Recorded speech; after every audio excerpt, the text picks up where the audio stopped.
ഗസയിലും west ബാങ്കിലും Israel ആക്രമണം തുടരുന്നതിനിടെ ഒരു ബന്ദിയുടെ കൂടി മൃതദേഹം ഹമാസ് കൈമാറി.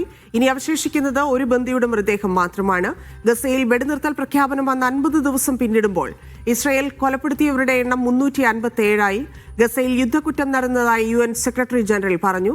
1967 പിടിച്ചെടുത്ത പ്രദേശങ്ങളിലെ അധിനിവേശം ഇസ്രായേൽ ഉപേക്ഷിക്കണമെന്ന് UN പൊതുസഭ പ്രമേയത്തിലൂടെ ആവശ്യപ്പെട്ടു. രണ്ടാംഘട്ട വെടിനിർത്തൽ ചർച്ച സംബന്ധിച്ച നീക്കം ഊർജിതമാണ്. ട്രംപിന്റെ ഗസ പദ്ധതി ഇസ്രായേൽ പാർലമെന്റ് അംഗീകരിച്ചു. ഭരണകക്ഷി അംഗങ്ങൾ വോട്ടെടുപ്പിൽ നിന്ന് വിട്ടുനിന്നു. MC നാസർ ചേരുന്നുണ്ട്. നാസർ, ആക്രമണം തുടരുകയാണ്. ഇസ്രായേൽ ഇപ്പോഴും നേരത്തെ ആരോപിച്ചിരുന്നത് ഹമാസ് ബന്ദികളുടെ മൃതദേഹം കൈമാറാത്തതുമായി ബന്ധപ്പെട്ടൊക്കെയായിരുന്നു ആക്രമണം നടത്തുന്നതിന്റെ കാരണമായൊക്കെ പറഞ്ഞുകൊണ്ടിരുന്നത്. പക്ഷേ ഇനി അതും പറയാൻ സാധിക്കില്ല. വളരെ ബുദ്ധിമുട്ടി. അറിയാം, അവിടുത്തെ എല്ലാ പ്രതികൂല സാഹചര്യത്തിൽ നിന്നുമാണ് ഇപ്പോൾ മൃതദേഹം വീണ്ടും കൈമാറാൻ ഹമാസിനും സാധിച്ചിരിക്കുന്നത്. ഇനി ഒരു മൃതദേഹമാണ് ബാക്കിയുള്ളത്. മൃതദേഹ കൈമാറ്റത്തിന്റെ വിവരങ്ങളും ഒപ്പം ഗസയിലെ ഇന്നത്തെ അവസ്ഥയും. ഇതിന് തീർച്ചയായിട്ടും, കാരണം പിന്നിട്ട ദിവസങ്ങളിലൊക്കെ നടന്ന വ്യാപകമായിട്ടുള്ള തെരച്ചിലിന്റെ ഏതാണ്ടത് പരിപൂർണമായിട്ടുള്ള ഒരവസ്ഥയിലേക്ക് എത്തുകയാണ്. 28 ബന്ദികളുടെ മൃതദേഹങ്ങളായിരുന്നു ഈ വെടിനിർത്തൽ കരാറിന്റെ ഭാഗമായിട്ട് ഹമാസ് കൈമാറേണ്ടിയിരുന്നത്. അതിൽ 27ാമത്തെ മൃതദേഹമാണ് ഇന്ന് വൈകിട്ട് ഇപ്പോൾ ഇസ്രായേലിന് കൈമാറിയിരിക്കുന്നത്. ഇസ്രായേൽ പ്രധാനമന്ത്രി ബെന്യാമിൻ നെതന്യാഹു തന്നെ അത് സ്ഥിരീകരിച്ചിരിക്കുന്നു. തങ്ങൾക്ക് മൃതദേഹം ലഭ്യമായതായിട്ട് അദ്ദേഹം അറിയിച്ചിട്ടുണ്ട്. ഇനി ഒരൊറ്റ മൃതദേഹം കൂടിയാണ് കണ്ടെത്താനുള്ളത്. ഇന്നത്തെ മൃതദേഹം കണ്ടെത്തി വടക്കൻ ഗസയിലെ ബൈത്തുലാഹിയിൽ നിന്നാണ്. ഇതാദ്യമായിട്ടാണ് ഈ ഒരു പ്രദേശത്ത് നിന്ന് ഒരു ബന്ദിയുടെ മൃതദേഹം കണ്ടെത്തുന്നത് എന്ന ഒരു പ്രത്യേകത കൂടിയുണ്ട്. നേരത്തെ ജീവനോടെയുള്ള 20 ബന്ദികളെ വെടിനിർത്തൽ കരാറിന്റെ ആദ്യ ദിവസം തന്നെ ഹമാസ് വിട്ടയച്ചിരുന്നു.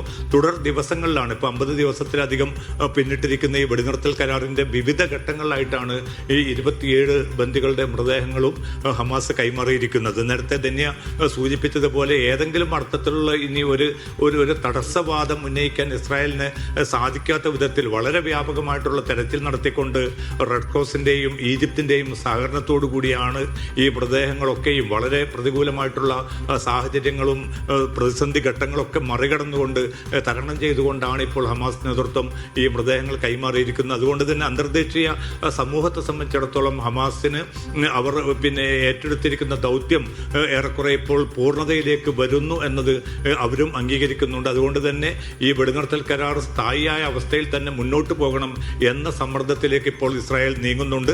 ഏതായാലും ഒരൊറ്റ ബന്ദിയുടെ മൃതദേഹം അതും അടുത്ത ഏതാനും ദിവസങ്ങൾക്കുള്ളിൽ തന്നെ കൈമാറാൻ സാധിക്കുമെന്ന ഒരു പ്രതീക്ഷയാണ് ഹമാസ് പങ്കുവച്ചിരിക്കുന്നത്.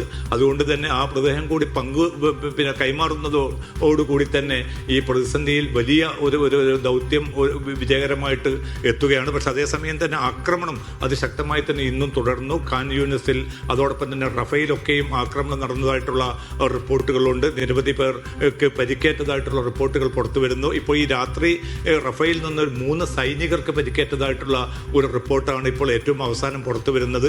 ഈ സൈനികർക്ക് ഏത് സാഹചര്യത്തിലാണ് ഈ പരിക്കേറ്റത് എന്നത് സംബന്ധിച്ച് ഔദ്യോഗികമായിട്ടുള്ള ഒരു വിശദീകരണം വരാനുണ്ട്. എന്തായാലും റഫേലിലെ തുരങ്കങ്ങളിൽ കഴിയുന്ന പലസ്തീൻ പോരാളികളാണ് സൈനികർക്ക് നേരെ വെടിയുതിർത്തത് എന്ന വിവരമാണ് ഇപ്പോൾ ഇസ്രായേൽ മാധ്യമങ്ങളിലൂടെ പുറത്തു വരുന്നത്. ഈ പ്രതികൂലമായിട്ടുള്ള സാഹചര്യങ്ങൾ ഏതാണ്ട് 500-ലധികം തവണയാണ് ഈ പിന്നിട്ട 50 ദിവസത്തിനുള്ളിൽ ഇസ്രായേൽ വെടിനിർത്തൽ ലംഘിക്കുകയും രൂക്ഷമായിട്ടുള്ള ആക്രമണവും തുടരുകയും ചെയ്യുന്ന ഒരു സാഹചര്യമുള്ളത്. അതിലൂടെ 357 പേർ കൊല്ലപ്പെടുകയും 1000-ലധികം പേർക്ക് പരിക്കേറ്റതായിട്ടുള്ള റിപ്പോർട്ടുകൾ കൂടി വരുന്നുണ്ട്. പക്ഷേ ഈ പ്രതികൂലമായിട്ടുള്ള സാഹചര്യങ്ങളൊക്കെ നിലനിൽക്കുന്നുണ്ട് എങ്കിൽ പോലും വെടിനിർത്തലിന്റെ രണ്ടാം ഘട്ടത്തിലേക്ക് ഏറ്റവും അടുത്ത ദിവസം തന്നെ കടക്കും എന്ന ഒരു പ്രതീക്ഷയാണ്, അല്ലെങ്കിൽ അത്തരം ഒരു അനുകൂല പ്രതികരണമാണ് മധ്യസ്ഥ രാജ്യങ്ങളായിട്ടുള്ള ചർച്ചകൾക്ക് എത്രത്തോളം വേഗത്തിൽ നടക്കാനുള്ള സാധ്യതയാണ് ഇപ്പോൾ പറയുന്നത്? സൈന്യത്തിന്റെ ഒരു സുരക്ഷയ്ക്കായിട്ടുള്ള പ്രതിരോധ നടപടി എന്ന രീതിയിലാണ് ആക്രമണം, ഇല്ലെങ്കിൽ ഇത്രയധികം ആളുകൾ കൊല്ലപ്പെടുന്നത് എന്നൊക്കെയാണ് ഇസ്രായേലിന്റെ വാദങ്ങൾ. പക്ഷേ ഈ വെടിനിർത്തൽ ലംഘിച്ചുള്ള ഇസ്രായേലിന്റെ ഈ നടപടിക്കെതിരെ ഏതു തരത്തിലൊരു പ്രതിഷേധമാണ് ഉയരുന്നത്? അടുത്ത ഘട്ടം എന്നത് ഇപ്പോൾ ആലോചന ഇല്ലെങ്കിൽ ആ ചർച്ചയുമായി ബന്ധപ്പെട്ട് തന്നെ ഇനിയും ദിവസങ്ങൾ നീളാനുള്ള സാധ്യതയാണോ കാണുന്നത്? ഇതിന് തീർച്ചയായിട്ടും അത്ര എളുപ്പമായിരിക്കില്ല. ആദ്യഘട്ടം തന്നെ നമുക്കറിയാൻ സാധിക്കും, നീണ്ട ചർച്ചകളിലൂടെ കെയ്റോയിലും ദോഹയിലും ഒക്കെ നടന്ന നിരന്തരമായിട്ടുള്ള ചർച്ചകളിലൂടെയാണ് ഈ 2 കൊല്ലം നീണ്ട ഏറ്റവും രൂക്ഷമായിട്ടുള്ള ഒരു വംശഹത്യയെ താൽക്കാലികമായിട്ടെങ്കിലും പ്രതിരോധിക്കാൻ സാധിച്ചത്. പക്ഷെ അപ്പോൾ പോലും ഈ യാഥാർത്ഥ്യത്തെ ഉൾക്കൊള്ളാനോ ഈ വെടിനിർത്തലിന്റെ ചൈതന്യത്തോട് ചേർന്ന് നിൽക്കാനുള്ള ഒരു താല്പര്യം പോലും ഇസ്രായേൽ സൈനിക രാഷ്ട്രീയ നേതൃത്വം കൈക്കൊണ്ടിരുന്നില്ല. ഏതൊക്കെ ഘട്ടങ്ങളിൽ എന്തൊക്കെ വാദങ്ങൾ ഉന്നയിച്ചുകൊണ്ട് ഈ വെടിനിർത്തലിനെ ലംഘിക്കാനും അങ്ങനെ അമേരിക്കൻ ഒരു സമ്മർദ്ദത്തിലൂടെ രൂപപ്പെട്ട ഈ ഒരു വെടിനിർത്തലിനെ മറികടക്കാനുള്ള വളരെ ലജ്ജാവഹമായിട്ടുള്ള നീക്കങ്ങളായിരുന്നു പിന്നിട്ട് ദിവസങ്ങളൊക്കെ തുടർന്നുകൊണ്ടിരിക്കുന്നത്. പക്ഷേ ഞാൻ നേരത്തെ സൂചിപ്പിച്ചതുപോലെ ഇതിൽ ഹമാസിന്റെ ഭാഗത്തു നിന്ന് ഒരു കുറ്റവും പറയാൻ സാധിക്കാത്ത വിധത്തിൽ അവർ ആ മൃതദേഹങ്ങളുടെ കൈമാറ്റം പോലും അതിന്റെ പൂർണ്ണതയിലേക്ക് കൊണ്ടുവരുന്ന ഒരു സാഹചര്യമാണ് നിലനിൽക്കുന്നത്. പക്ഷേ ഏകപക്ഷീയമായി 500-ലധികം തവണ ആക്രമണങ്ങൾ നടത്തിക്കൊണ്ട് വെടിനിർത്തൽ ലംഘിച്ചുകൊണ്ട് 358 പേരെ കൊലപ്പെടുത്തുന്ന ഒരു സാഹചര്യം മറുഭാഗത്തുമുണ്ട്. ഇനി തന്നെ സൂചിപ്പിച്ചതുപോലെ എത്ര കണ്ട് നിർണായകമാണ് 2ാം ഘട്ടം എന്ന് നമുക്കറിയാൻ സാധിക്കും. അതിലേറ്റവും പ്രധാനപ്പെട്ടത് ഒരു യുദ്ധാനന്തര ഗസയിൽ ഒരു ഭരണ സംവിധാനം വരേണ്ടതുണ്ട്. യുദ്ധാനന്തര ഗസയിൽ അന്തർദേശീയ സൈന്യത്തിന്റെ വിന്യാസം നടക്കേണ്ടതുണ്ട്.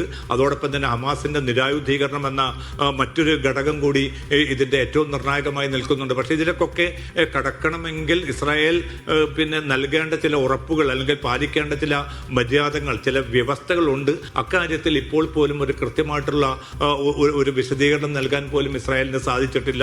അതിലേറ്റവും പ്രധാനപ്പെട്ടത് റഫ അതിർത്തി തുറന്നുകൊണ്ട് ഗസയിലേക്ക് കൂടുതൽ ഭക്ഷ്യവസ്തുക്കളും മരുന്നും വെള്ളവും മറ്റു ഉപകരണങ്ങളും താൽക്കാലിക വസതികളും എത്തിക്കുക എന്നത് ഉൾപ്പെടെയുള്ള കാര്യങ്ങൾ അത് വെടിനിർത്തൽ കരാറിന്റെ ആദ്യഘട്ടത്തിൽ തന്നെ പറഞ്ഞതാണ്. പക്ഷെ അത് പാലിക്കാൻ ഇനിയും ഇസ്രായേൽ തയ്യാറാവുന്നില്ല. ഇപ്പോൾ പോലും ഇസ്രായേൽ വ്യക്തമാക്കുന്നത് ഈജിപ്തുമായി സഹകരിച്ചുകൊണ്ട് ചില നീക്കങ്ങൾ നടത്തുന്നുണ്ട് എന്നാണ്